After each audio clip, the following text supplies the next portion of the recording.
Isang ordinaryong umaga sa Nepal-China border na biglang naging isang napakalaking sakuna. An avalanche, ice and rock triggered massive flash flooding.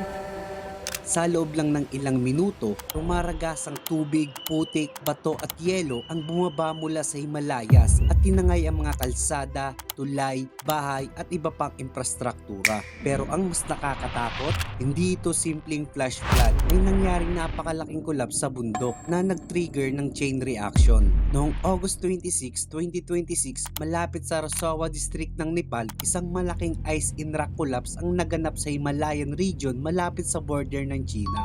At nang bumagsak ang napakalaking volume ng yelo, bato at debris, pumasok ito sa river system at nagpakawalan ng napakalakas na surge ng tubig pababa sa valley. Isa sa mga pinakaapektadong lugar ay ang Rasuagadi, isang importanteng crossing sa pagitan ng Nepal at Tibet. Dito dumadaan ng trade, transport, tourist at pilgrims. Pero nang dumating ang baha, parang binura nito ang mga bahagi ng lugar. Nasira ang mga kalsada at tulay at napinsala ang mga infrastruktura ng kuryente. At maraming communities ang naputol ang koneksyon dahil sa debris at floodwater. Ang floodwater ay kumalat mula sa border area papunta sa river system ng Nepal, kabilang ang Butikoshi at Trisholi. At dahil sobrang bilis ng pagtaas ng tubig, maraming tao ang halos walang oras para makatakbo. May mga tourists at pilgrims din na nasa affected region nang mangyari ang disaster. Kaya habang nagpapatuloy ang rescue operation, mabilis ding dumami ang bilang ng mga taong naiulat na nawala. Agad namang kumilos ang Nepali authorities.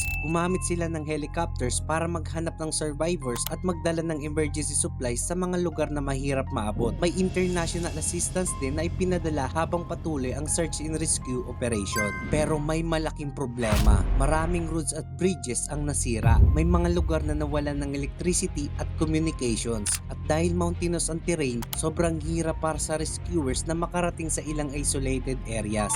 At habang sinusubukan nilang hanapin ang mga nawawala, patuloy namang lumalabas ang bagong impormasyon tungkol sa casualties. As of August 27, umabot na sa daan-daan ang bilang ng mga nasawi ayon sa mga ulat, habang mahigit 1,000 tao pa ang naiulat na nawawala sa iba't ibang bahagi ng Nepal at Tibet. Pero importanteng tandaan, developing pa ang sitwasyon, kaya nagbabago ang numbers habang nadidiskubre ang mga lugar na dati ay inaccessible. At dito nagiging mas alarming ang sakuna dahil ang nangyari ay hindi lang basta flooding.